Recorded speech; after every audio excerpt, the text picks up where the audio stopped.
Action. Adventure.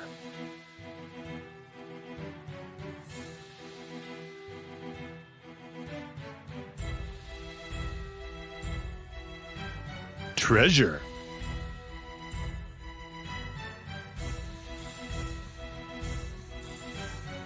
Danger.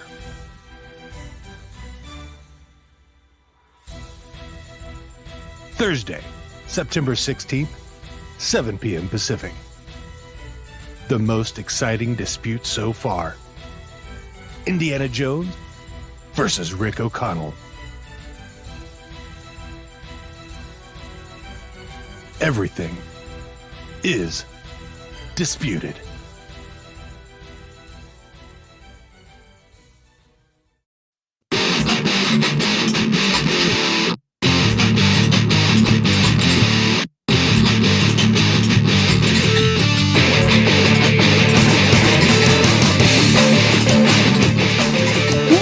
Welcome to another episode of Disputed, where two fictional characters go head-to-head, armed with only their advocates, and you will decide the outcome. Everything is disputed. Hey nerds, I'm Damon, father of two, husband one, aka Peter Pimpin, the Damazing Hyperman. You may know me from such podcasts as Damon Does, A Different World Pod, 10 Phony Punches, and The Stack. And now, my partner, my comrade, my ace, my guy. Tell him what your name is. Good evening, ladies, gentlemen, and those beyond the binary. I am Dean, podcasting ninja, Letterkenny resident, jester to the Queens of Woodcrest, and one hell of a model American.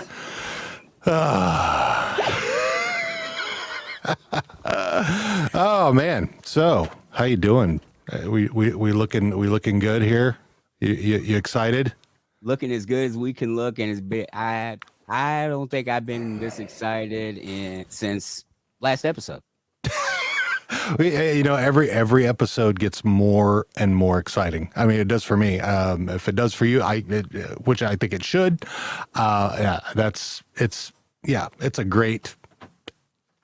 This is a great thing. So I'm very excited to do this. And you know what? I forgot to hit record on a couple things, so we're just going to be using the audio from this. So easy enough. Because sometimes when you got 3 buttons to hit, sometimes you forget to hit a couple of them. But we've got one, so that's pretty much all we need.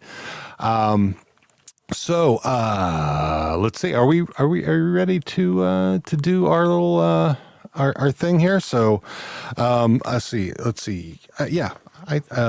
So real quick, results from the last episode. So we had Tim and John from the Armbar Audio Podcast debating Sting versus The Undertaker. Sting, 25%. The Undertaker, 75%. So congrats to Tim for winning the dispute. John, you put forth a great effort. You're against your partner, but it was not meant to be. We definitely want to have you both back to maybe dispute something other than wrestling, of course. But everybody else, please check out Tim and John on Armbar Audio. So if you just look up Armbar Audio Podcast, you'll find them. So that was a lot of fun, that episode. That was a blast. It was good. And I got to meet the guys and get to watch a little bit of a small part of their obviously loving relationship. Oh yeah. Those guys love each other a lot. They're like siblings, but they love each other. So, right. Yeah. But today, are we ready to do today? I'm going to go ahead and bring our guests in. We will introduce them. How's that sound? Perfect. All right. So, all right. And I will go first since I will be introducing Riley.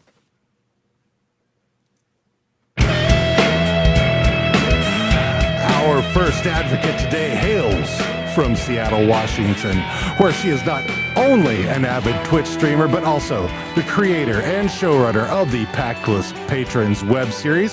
She has performed at Carnegie Hall not once, but twice, has once cracked a rib eating pizza, and has never eaten a peanut butter and jelly sandwich. Perhaps that's because she knows what will happen, and who knows what will break then. But we would like to welcome to the show, Riley Gretsch.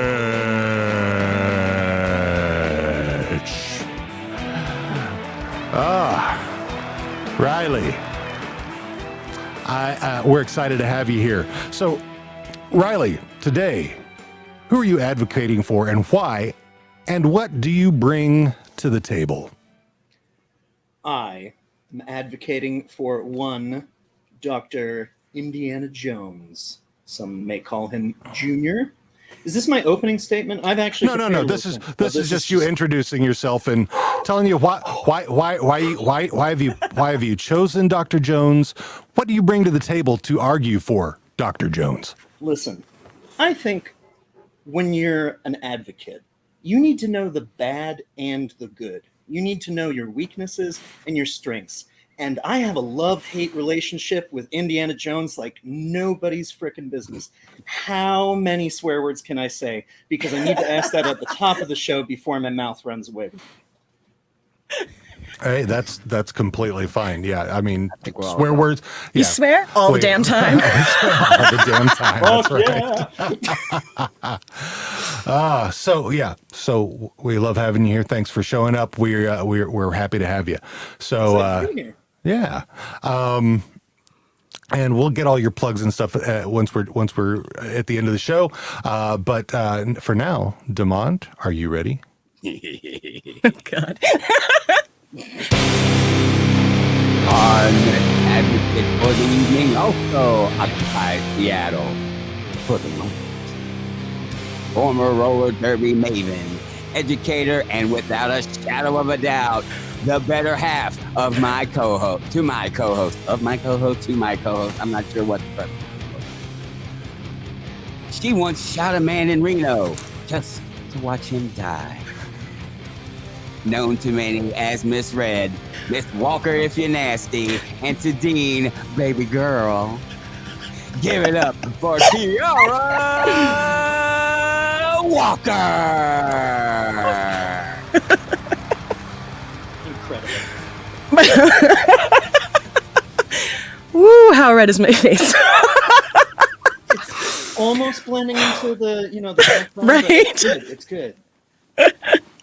So, Tiara, who are you advocating for this evening and why?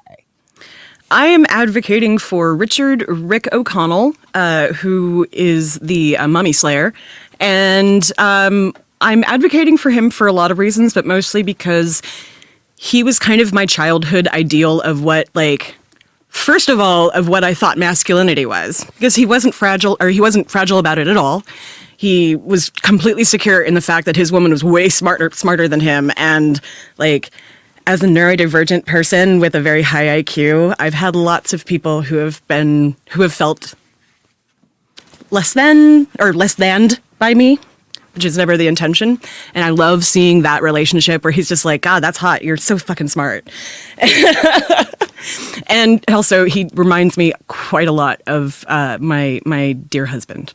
In some interesting ways that might come up in this conversation. That probably has to do with the number of mummies that I've killed. Yeah. Totally. Oh man! So you read last time for the for this. What's I did have one thing because you mentioned earlier about what do you bring to the table, and I really had a thing that I wanted to say. I bring a whole lot of awkwardness. This is very true. Very, very true. All right. So, this episode brings disputes between two well-known adventurers who are going head-to-head to determine who is the best swashbuckler. Who are these two treasure hunters, you ask? The two most legendary action seekers ever to grace the screen, Indiana Jones versus Rick O'Connell. So our debate timing, everybody gets a 5-minute opening statement. Then with that, everybody gets a 2-minute rebuttal. After that, Damon and I will ask questions for which there will be responses from either of you for 2 minutes with a 2-minute rebuttal. We may, if we do, have questions that come in from public that we will show on the screen for which you will both get to respond, and then 2-minute closing arguments. Damon and I can choose to or not extend the time beyond the 5 or 2 minutes. And from there, if you don't use all of your time, you can bank it. So, and I just noticed something that I must have not saved, but that's it's my time, my things that do the time, but that's okay. I can get them out there pretty quickly. Have I missed anything? I don't believe you have, sir. I think you got it all. I think you got it all tied up in a nice little bow. Yeah. Any questions from y'all? Riley, Tiara. No, I have the pleasure of this being my very first debate ever. I was never a debater. That's okay. I'm a master debater. So Oh, Jesus Christ, and I married him. What's funny is that's the first time that's actually popped up in this. So That is actually knowing you. Yes. That's impressive considering how many shows we've had, and Yeah. Right? Exactly. So yeah. Yep. That's me, the old master debater. So, and for some reason it's taking forever to load these timers in. But anyway, while we're at it, so let's. I'm just trying to think if there's anything else that I need to bring up. Oh, let me bring this up while we're here. So, if anybody is interested in our links, you can find our links down here at the bottom. disputedpod.com/links. I'm also wearing one of our shirts. If you can see here. You can get those at disputedpod.com/merch. And we would love for you to wear our gear because you would be very dashing. You know you want the big D. Yeah, everybody's wanting the big D. One of those. Oh, it's one of all of the podcasts. And if there's not some what was it that James used to say all the time was innuendos. Yes, not innuendo, innuendo. Innuendos. So I still say that to this day, Yep. actually. so if I'm involved, there's an the other. Yep. So yeah, it's all innuendo for me. So Riley, you will be going first. You are as you are our first advocate, and if you are ready, are you ready? I'm so ready. All right. So I'm going to go ahead and bring you forward, and then I will hit the 5-minute timer button, and you will be able to go then. Ready? Go. Okay. We need to be upfront about a couple things, starting right off. There has been a shift in the perception of Monsieur Jones and Rick O'Connell in the recent internet discourse. Indy hasn't done some good things, and I'm sure we're going to get into them, but he's not exactly, what's the turn of phrase? He's a bit of a product of his time, I guess, is how the youths might sling it. I'm not going to defend that shit, okay? We're going to be upfront about that. Second of all, Mr. Brendan Fraser has launched himself once more into the internet's heart and internet stardom. So I readily acknowledge I'm on the back heel. We haven't even started the debate yet. I was going into this and I was like, I'm the underdog. This is bad news. So here's what I did. I watched all the Indiana Jones movies. Mm-hmm. I watched all the mummies. There occurs. I have the edge, I think. You see, Mr. Jones is a problem preventer. He goes around, what does he do? He hears that Nazis are digging up the Ark of the Covenant. He's like, no. I'm going to go over there. I'm going to deal with that. I'm going to take the Ark, put it in a museum. Spoilers, the U.S. government kind of ditses around that, but, we'll give it to him. However, he hears about a cult brainwashing people in India. He goes, he solves that problem. My man hears that the communists are back and in the Amazon jungle trying to get some weird alien skull. He goes and solves that. Do you know what Rick McConnell is? Problem creator. Goes to Egypt, opens a sarcophagus, resurrects a mummy, does it again in the second film. His wife is involved with both times.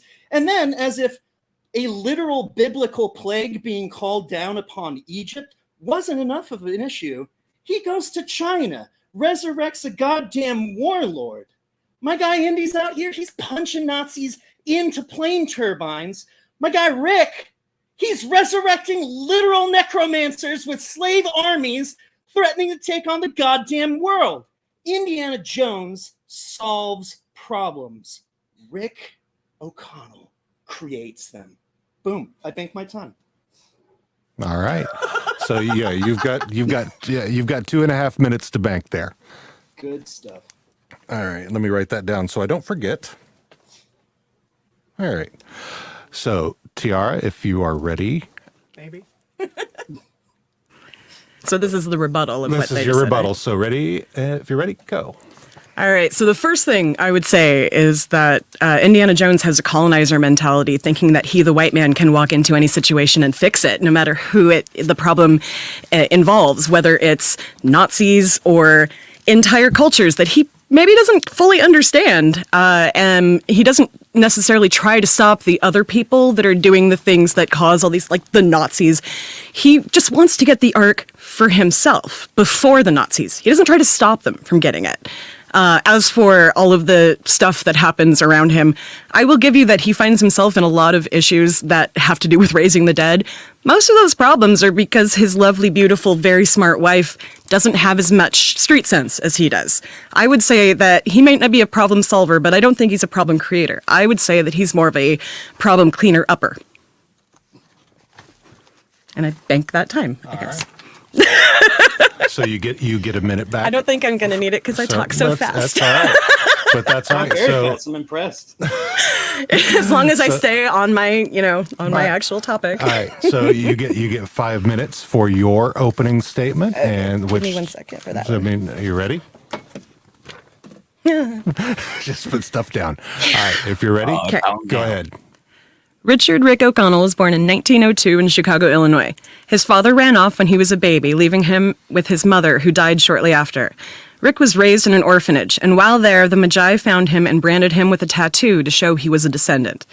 Rick was incredibly embarrassed by this because he believed that the Magi were the reason his father left him.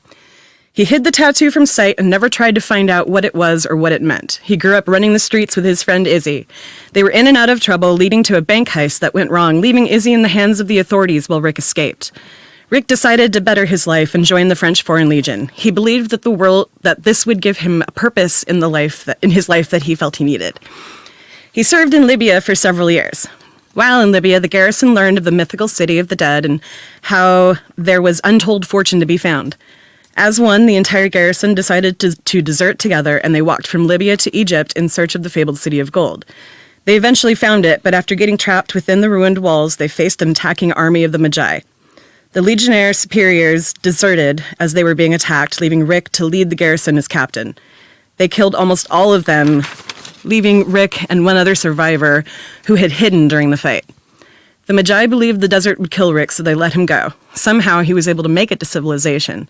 3 years later, he met a man in a bar who stole from him. A bar fight ensued, and leading to Rick being arrested for desertion. This carried a sentence of death, and he resigned himself to his fate in a Cairo prison. Rick was saved from execution at the literal last minute by the very man who stole from him. Once that man and his sister figured out that what had been stolen from him came from Hamunaptra.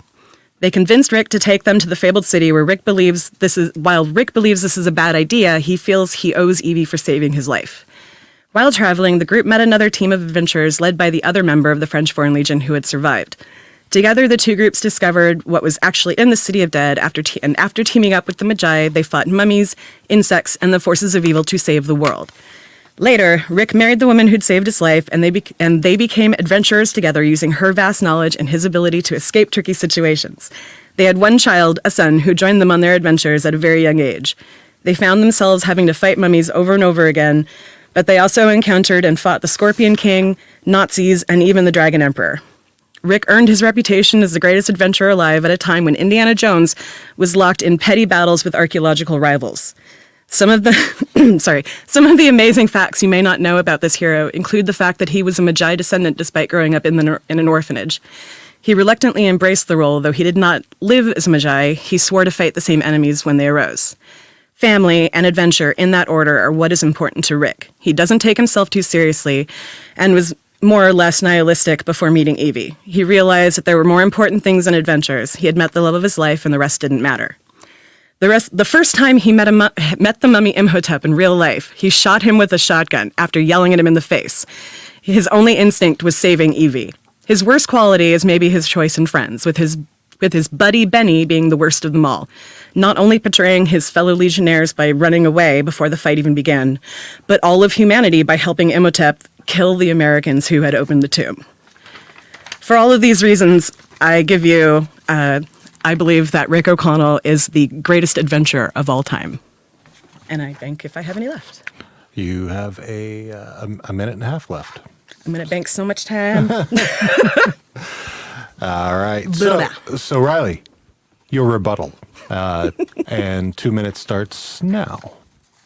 You know, you kind of came at my guy, Dr. Jones, there, saying how he comes in with the colonizer mindset. Touche. I would argue that Rick O'Connell kind of does the same a little bit, though. Like, he's not exactly out there doing this. They're both tomb robbers. Let's be real about this. They're both grave robbers. They're both out there for the treasure and the glory and the adventure. And yeah. And you know what? I will invoke the crystal skull again. Yeah, Indy, which is a weird thing to do, but yeah, Indy's had some family problems. Very problematic. But when it comes around to it, he does eventually come around to marry Marion. I mean, we'll get into the problems there. I have to advocate against all of that, but there is ability for him to heal past grievances and for him to be a father as well. So Rick's not the only one with family eventually in the prioritization. All right. Is that it? All right. You got about 45 seconds banked if you want to keep that. Yeah, I would say that when it came to family, Rick figured it out pretty damn fast, while Indiana took his entire lifetime, starting with dating what may or may not have been an underage girl, getting her pregnant eventually after lots of time had passed, and then deserting her again only to find her when he was essentially in his 70s and really couldn't do the job anymore, so he could finally give it up to be with her. Whereas Rick fell in love and spent the rest of his life with the woman he loved. And they did adventures together. All right. So, This thing is going to make me advocate for the crystal skull. Gosh dang it! Right. I will give you that. Before all of this, I considered proposing that we ignore each other's last movie, because Crystal Skull versus, I can't even remember what the third one was called for the Mummy, but. Oh, I just watched it and I can't even. Was that not Scorpion King? No. It was Okay. the one in China. Yeah. Emperor. I think it's the It's one. something like, but that's the one. I have not seen that one. That's the one where they replaced Rachel Weisz, and I said I didn't want to see it again because Yeah. their chemistry was All the right. biggest reason I All right. loved. All right. Yeah, So, yeah, it was Demond, ruined. Do you have a question for Riley? I do.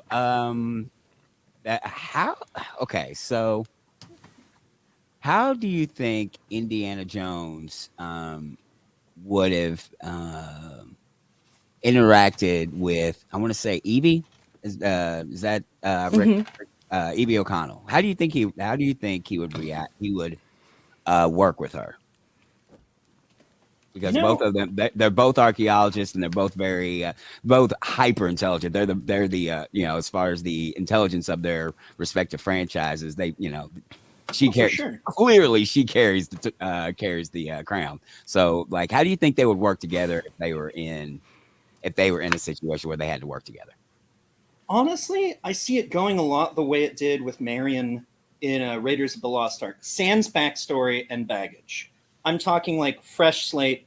If Evie had like the clue to some major mummy-related conspiracy that Dr. Jones needed to get involved in, Indy would probably, be his initial brusque self in a lot of ways. But you go back and you rewatch Raiders, he actually has a lot of great respect for Marion. Like once they've gotten, out of Nepal and she's like, I'm working with you, Jones, like, and forced herself into the equation. Like, he has a pretty good track record of that.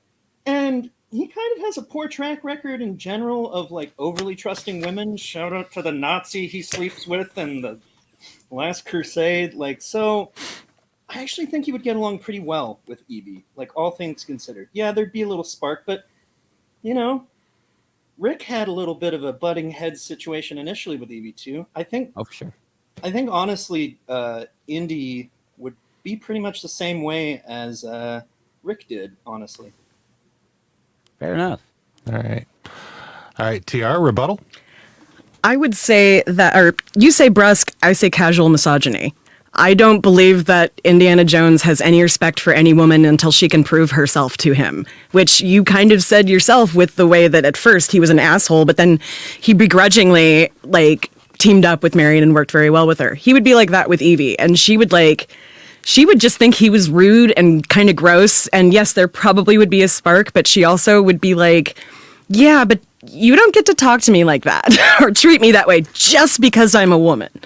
So Evie was a little ahead of her time in that way. She definitely would have stood up for herself, which she did with Rick when he kissed her, and she got angry about it. Of course, Rick was only doing it because he thought he was about to die, but that's the only time that he really displayed anything close to misogyny in my eyes. All right, you get to bank a minute off of that. Oh, cool.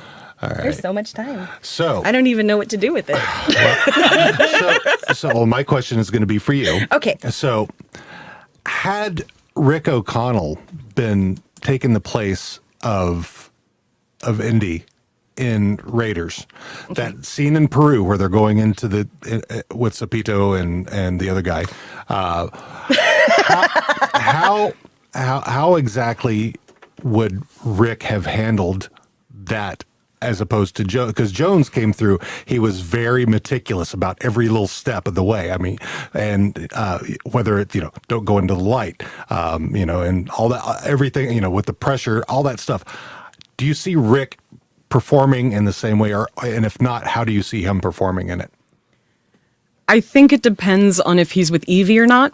I think if it's with Evie, it would be pretty similar to the way it turned out with Indiana, because she would be there to say no, da-da-da. But I think because of all of the experience he has, if he was by himself, he probably would just try to run it. But he also would be aware there was probably something. So I would think that he would find something to try and shield himself from whatever might hit him, and he would be watching for that. And as someone on the internet so lovely said, he's like Captain America. He's not technically a superhero, but he has magical things that he can somehow magically do. And I think that it would be that kind of thing in this situation. He would just be able to outrun it. All right. Riley, you have a rebuttal for that? Yeah, I do. Let's be honest. Yep. Rick's a himbo. Like, he's kind of Big time. like the prototypical himbo. Like, and you very carefully stated that if Evie was there, he'd do pretty well.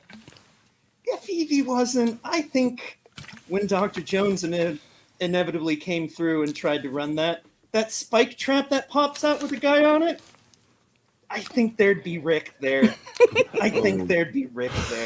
Yeah, Indy's popping in and says, he sees Forrestal, and then he sees O'Connell. I like to think that, unlike Belloc and Indy, I genuinely like to think that I think Indy and Rick would probably get along better and might have a rivalry, but it would be one of respect, probably.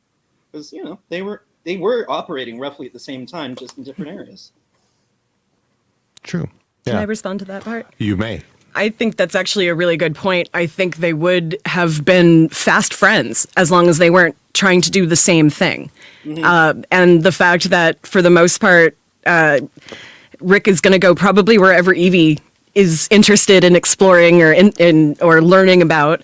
And unless there was something, like, usually something happens once they get there, and not like Jones, who goes searching for it. So I feel like because they wouldn't be in competition, they wouldn't be enemies. They would be like Izzy and Rick, how they're like best friends. Yeah. Sometimes they kind of hate each other, but they also like help each other out of jams that they get in, maybe, or, you know. Yeah, for sure. Yeah. Hey, look, we're in agreement. I think that's a debate. Oh, we were in agreement about the Rick surviving thing too. I'm absolutely realistic. If Evie wasn't there, he would not have gotten through it. That's why I was like, he would just make a run for it and hope that he actually had magical powers. Yeah.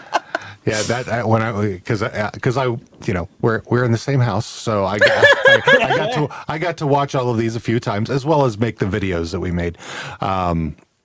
And I stayed away. I was good, and I did not, look at anything. And but when I saw that part, when I saw, knowing what I know of Rick and what I know of Indy, because Indy is very meticulous when it comes to, seeing those things. And I don't even know if Evie is quite that meticulous about, going and finding, because, the thing with the light and I feel like she would already know. Like, she would be like, Well, this is blah, blah, blah, blah, blah. I read this in a book. Well, see, and that's she the would thing. remember instead of like having to search for all the little clues. Yeah, but the thing is that no one has made it out of that temple alive to be able to say. True. So even Forrestal, who is very, very respected by Indy, didn't make it out. So so Indy was even more, meticulous, I think, because of that.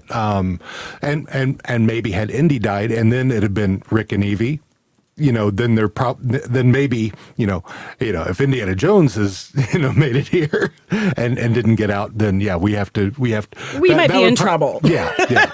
So, Devon, do you have any other questions that you'd like to ask?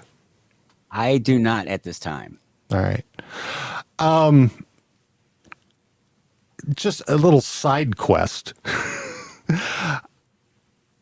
If Indy, if Rick had to work with Marion, how would that have turned out?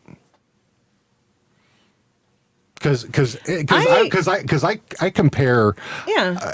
Marion and Rick are very similar. I was going to say that. Yeah. So. I feel like they would have met in her bar. And Yeah. he tried to drink her under the table, and maybe like they earned each other's mutual respect by like just being assholes with each other. And then they run into each other again, and he realizes that his friend Indy is like infatuated with her from afar, and he sets up a double date. There's gotta be. And then him and There's gotta be Marion science and fiction out they there. all There's they gotta all, be. they have Fan fiction, yeah. and they have a polycule. A 1930s polycule with some of the most beautiful people in the world. And Whoever Indiana lived. Jones. Yeah. And Indiana Jones. I mean, Indiana Jones was attractive when he was younger. Oh, definitely, yeah. I definitely look at it from the it's a little too Lolita, and which is a recurring theme because he constantly has the college girls in love with him, and it's obvious that was what happened with Marion, and so hopefully he's like learned his lesson, and they don't really go into that, but every class that he teaches always has girls who are just mooning over him, and Well, you do see that he's uncomfortable he's by it. off-put when Yeah. he's like, Yeah, he flashes the love you, and he's like, Right? I'm trying to do. We're talking about Chris.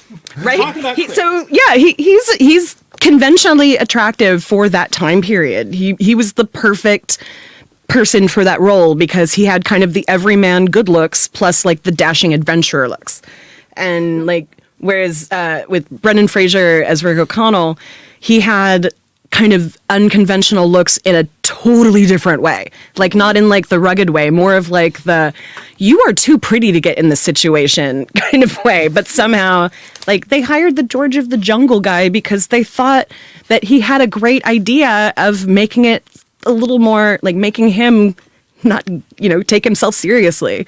And I just think it was a brilliant role for that or move for that role.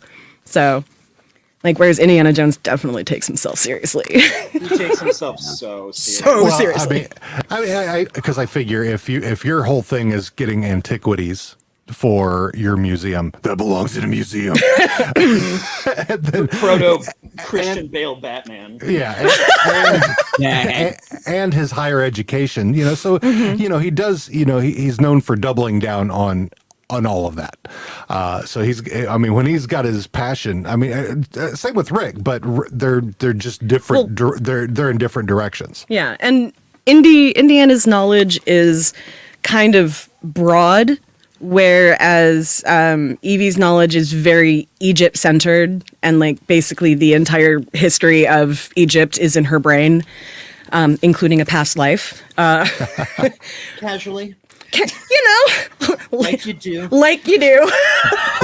What was that with consent? She was Nefertiti, apparently. But anyway, yeah, they're both series definitely took a little stretch of the imagination in some certain places. I think lead-lined refrigerator is very realistic, actually. Right? Oh yeah, you can totally survive a nuclear blast in a refrigerator and get out of it. Well, they were one from that era, which had a locking mechanism on it in real life. Well, it's probably lead lined, so Totally. Absolutely. I've been doing research for this episode because I've seen, Raiders of the Lost Ark, I don't know how many times, but I had never seen The Mummy from beginning to end. I know. It's so good. And well, I was like Brendan Fraser. This movie hit in real life in a time where I was absolutely sick to death of Brendan Fraser. He was just not my dude. He's just not my dude. He's overexposed. That's where I was at in life. The ubiquitous Brendan Fraser movie. I will be honest with you. I didn't like a lot of the movies around that time because he did stuff like Dudley Do-Right and George of the Jungle and that sort of stuff. Encino Man. No, Encino Man was great. That was one of his earliest ones. But I also was in love with him since School Ties. So School Ties was really good. Yeah. Jesus, there's so. Oh my God. Anyway. With the young Matt Damon. See. Matt Damon.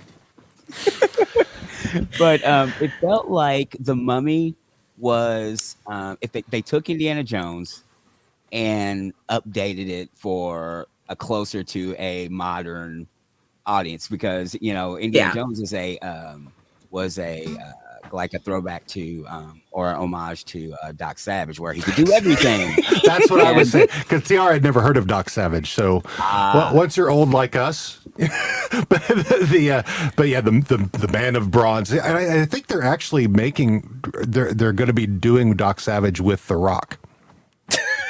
Sorry. Well, there's another I like him. He was my sister's favorite. Bless her soul. Well, because Doc Savage was he was the Man of Bronze, because he's always outside, so he's tan, and he's got. I remember the boot. I don't know. Did you just read the comic books, or did you also see the movie? I've read some of the books. Okay, because the thing that I always loved about the trailers for the movie is he would smile and his tooth would go ding, like he had just the bright teeth. Yeah, he was the perfect man. But but I would say that Doc Savage is a good combination of Indy and Rick O'Connell. Oh, for sure.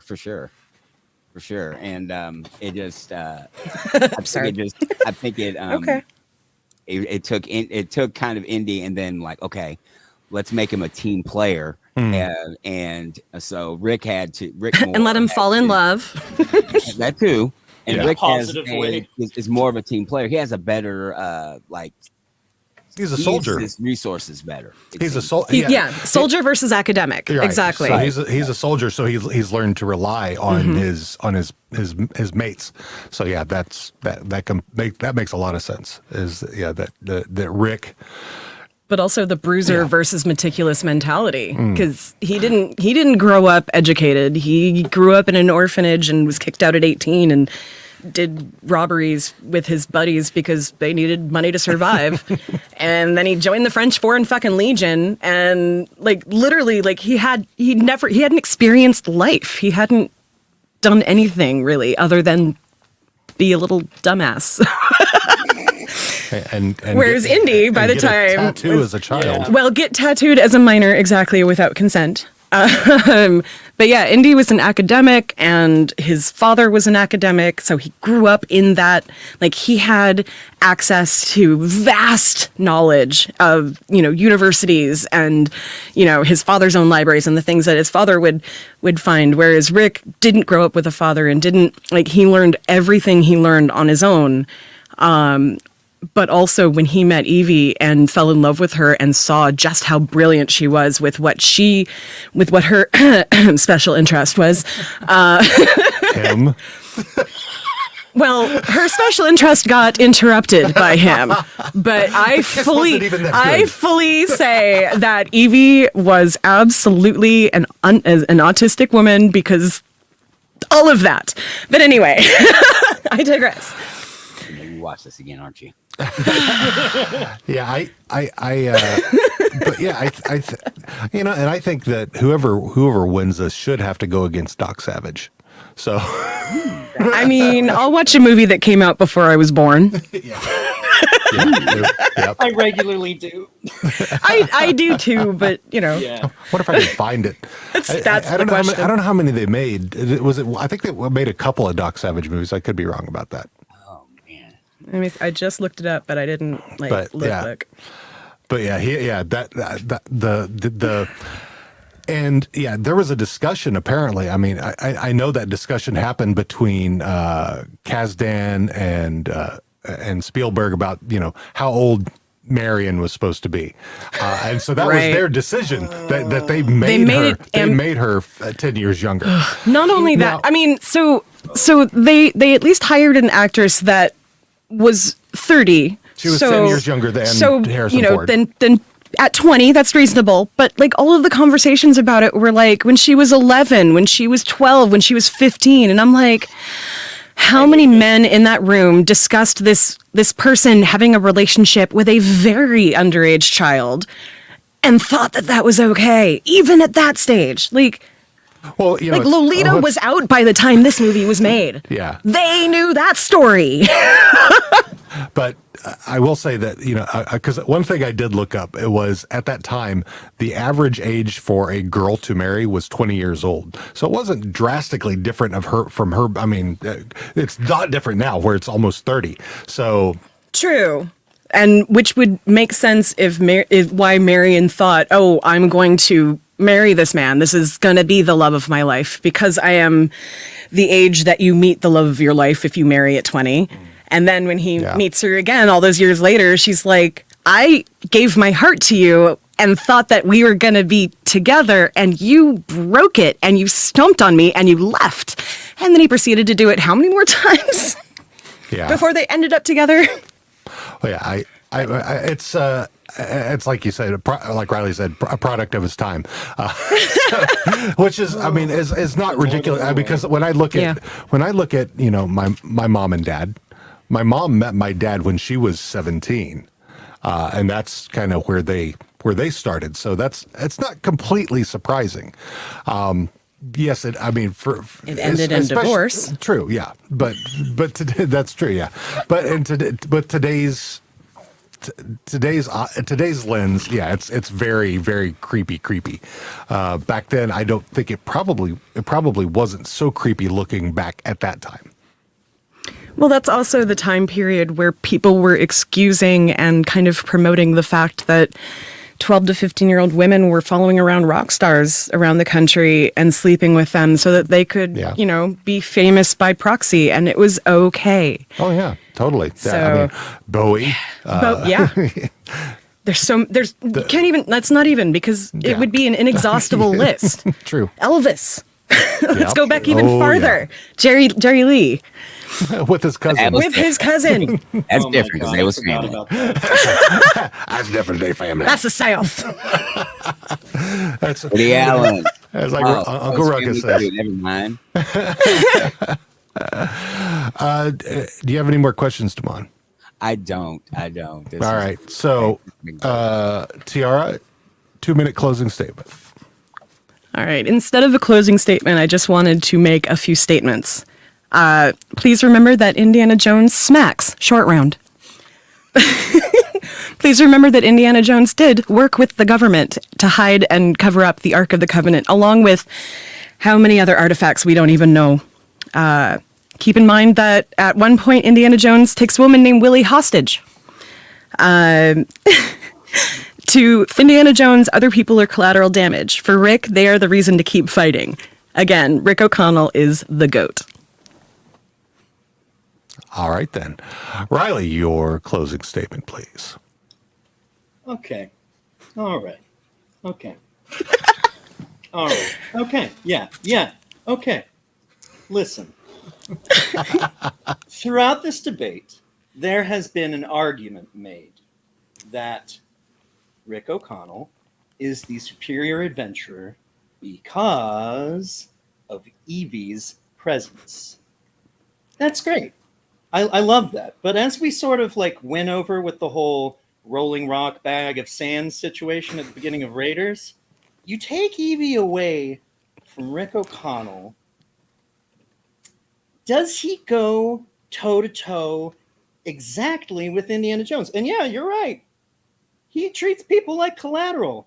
It is a huge learning curve through 4 films that he only discovers himself again in the Crystal Skull, which I'm going to bat for, which feels bad and wrong, but is my only truth and solace in this instance.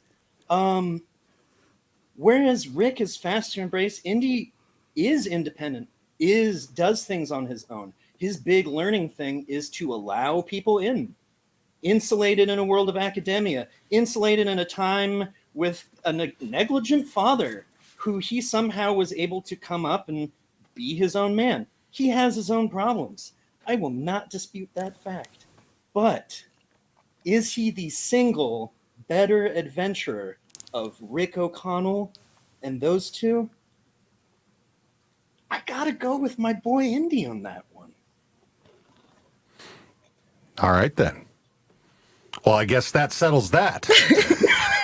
He told you. Good. I'm All glad right. I won. Who Thank you very wins? much. You decide. Who's next? Yes, and that is correct.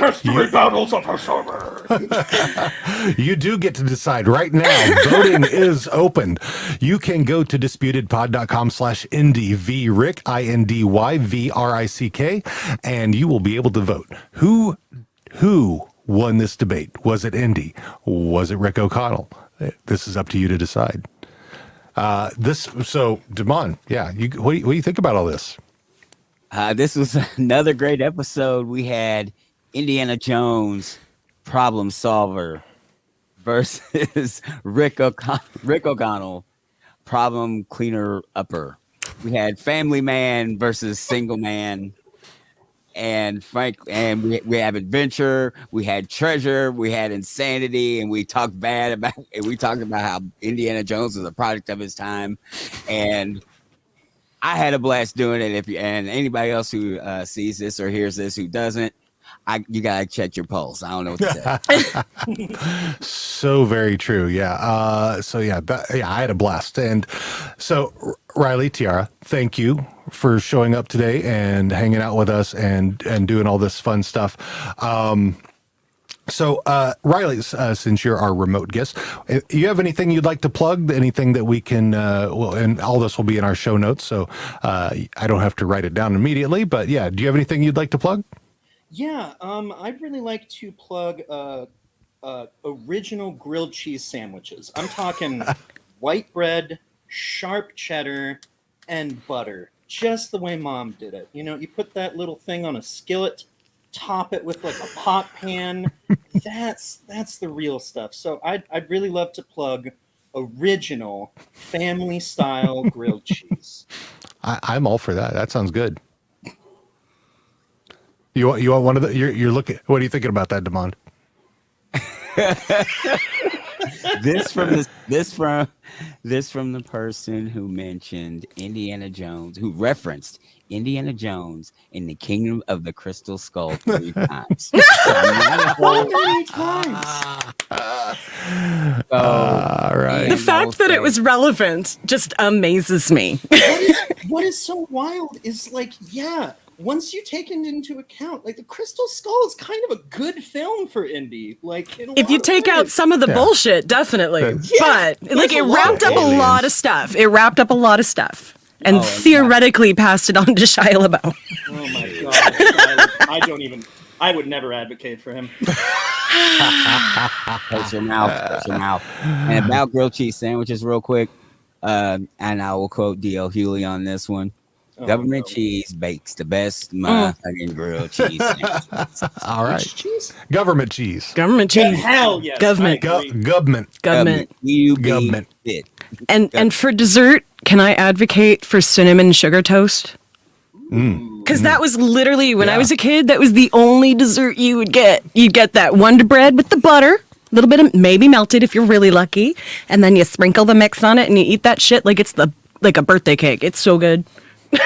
Yeah, and if you get the glaze where it's just perfectly glazed, You know, one day maybe we'll get one of those fire ones and you can, you know. like a creme brulee Yeah. torch.